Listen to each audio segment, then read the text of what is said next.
Assalamualaikum warahmatullahi wabarakatuh. My name is Yulia Ningrum and I will read a story. Announcer. Today we tell a traditional American story called A Tall Tale. A tall tale is a story about a person who is larger than life. The descriptions in the story are exaggerated, much greater than in real life. This makes the story funny. Long ago, the people who settled in undeveloped areas in America first told tall tales. After a hard day's work, people gathered to tell each other funny stories. Each group of workers had its own tall tale hero. Paul Bunyan was a hero of North America's lumberjacks, the workers who cut down trees. He was known for his strength, speed, and skill. Tradition says he cleared forests from the northeastern United States to the Pacific Ocean. Some people say Paul Bunyan was the creation of storytellers from the Middle Western Great Lakes area of the United States. Other people say the stories about him come from French Canada. Early in the 20th century, a writer prepared a collection of Paul Bunyan stories. They were included in a publication from the Red River Lumber Company in Minnesota. It is not known if the story helped the company's sales, but they become extremely popular. Here is Yulia with our story about Paul Bunyan. Storyteller. Many years ago, Paul Bunyan was born in the northeastern American state of Maine. His mother and father were shocked when they first saw the boy.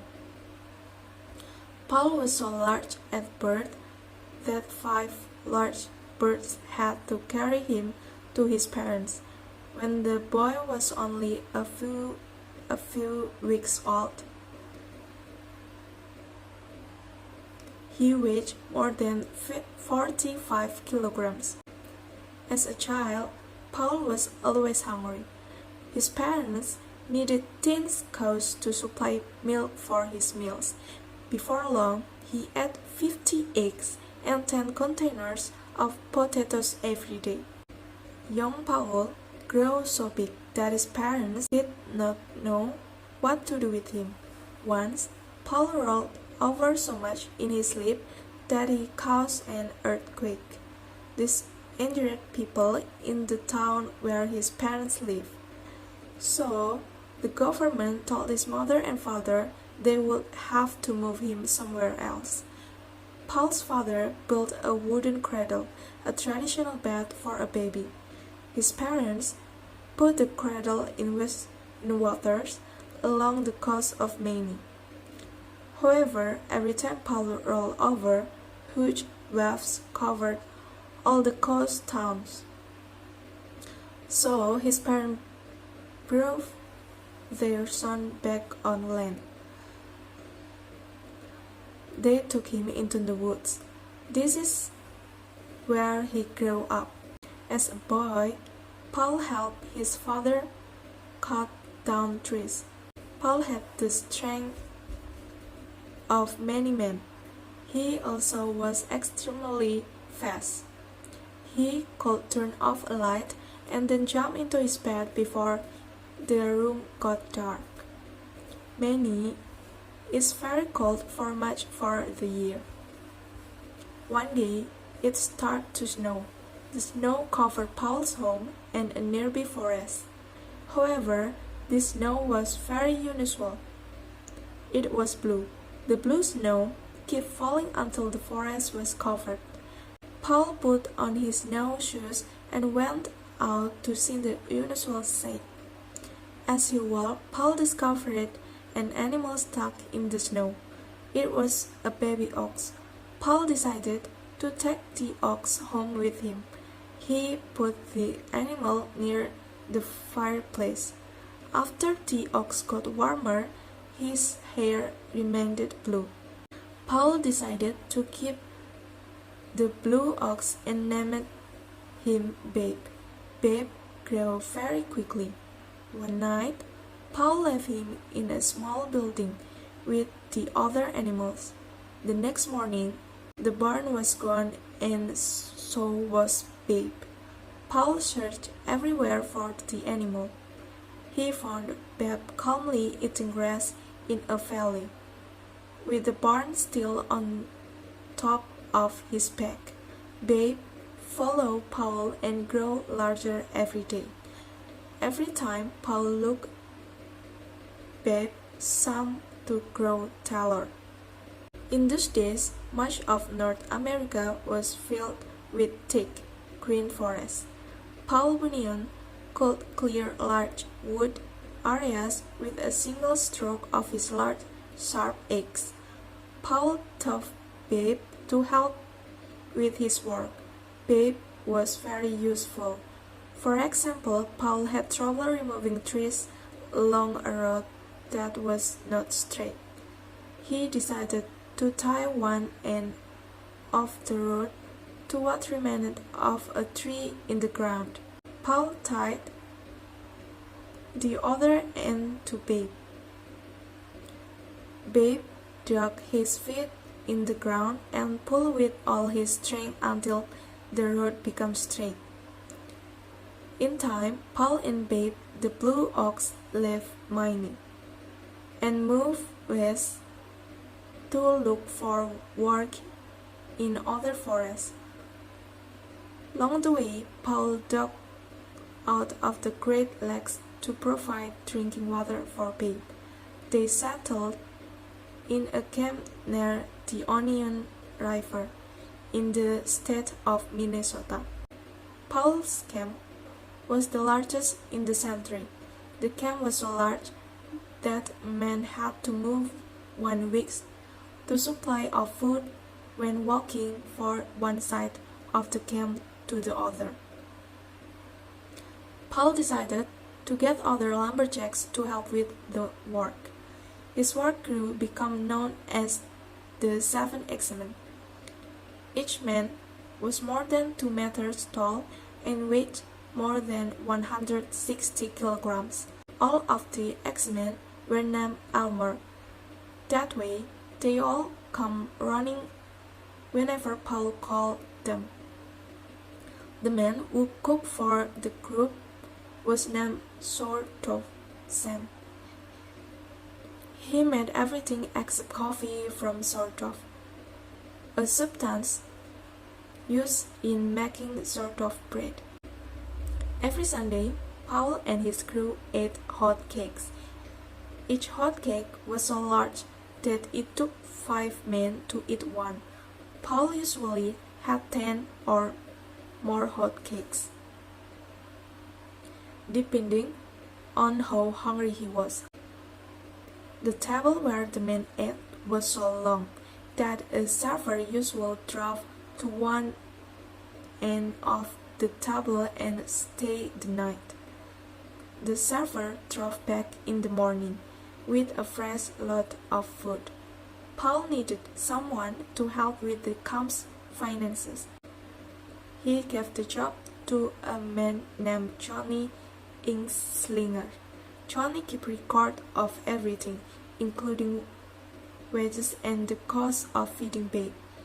He sometimes used 9 containers of writing fuel a day to keep such detailed record. The camp also was home to Sport, the reversible dog. One of the workers accidentally cut Sport in two. The man hurried to put the dog back together, but made a mistake. He bent the animal's back the wrong way.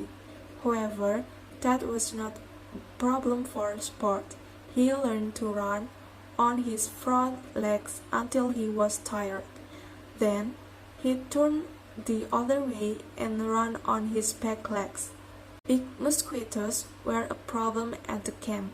Men attacked the insects with their axes and long sticks. Before long, the men put berries around their living space. Then Paul ordered them to get big bees to destroy the mosquitoes. But the bees married the mosquitoes, and the problem got worse. They began to produce young insects. One day, the insects' love of sweets caused them to attack a ship that was bringing sugar to the camp. At last, the mosquitoes and bees were defeated. They ate so much sugar they could not move. Paul always gave Babe the blue ox a 35-kilogram piece of sugar when he was good, but sometimes Babe liked to play tricks. At night, Babe would make noises and hit the ground with his feet. The men at the camp would run out of the buildings where they sleep, thinking it was an earthquake. When winter came, Babe had trouble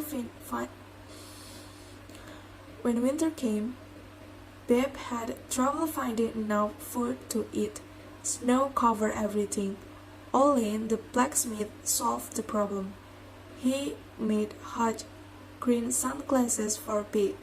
When Babe wore the sunglasses, he thought the snow was grass.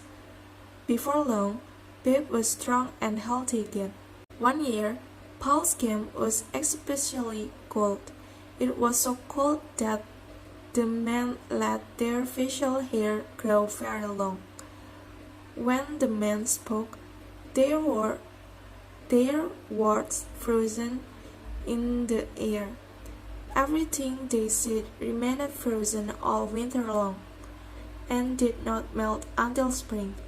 Paul Bunyan and Babe left their mark on many areas. Some people say they were responsible for creating Puget Sound in the western state of Washington. Others say Paul Bunyan and Babe cleared the trees from the states of North Dakota and South Dakota. They prepared this area for farming. Babe the blue ox died in South Dakota. One story says he ate too many hot cakes. Paul buried his old friend there. Today, the burial place is known as the Black Hills. Whatever happened to Paul Bunyan? There are lots of stories. Many people say he was last seen in Alaska, or even the Arctic Circle. Another tradition says he still returned to Minnesota every summer. It says Paul moves in and out of the woods. So few people ever know that he is there. Announcer. You have just heard the story of Paul Bunyan.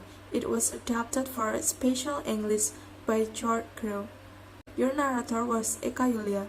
Join us again next week for another American story in Special English on the Voice of America. Thank you.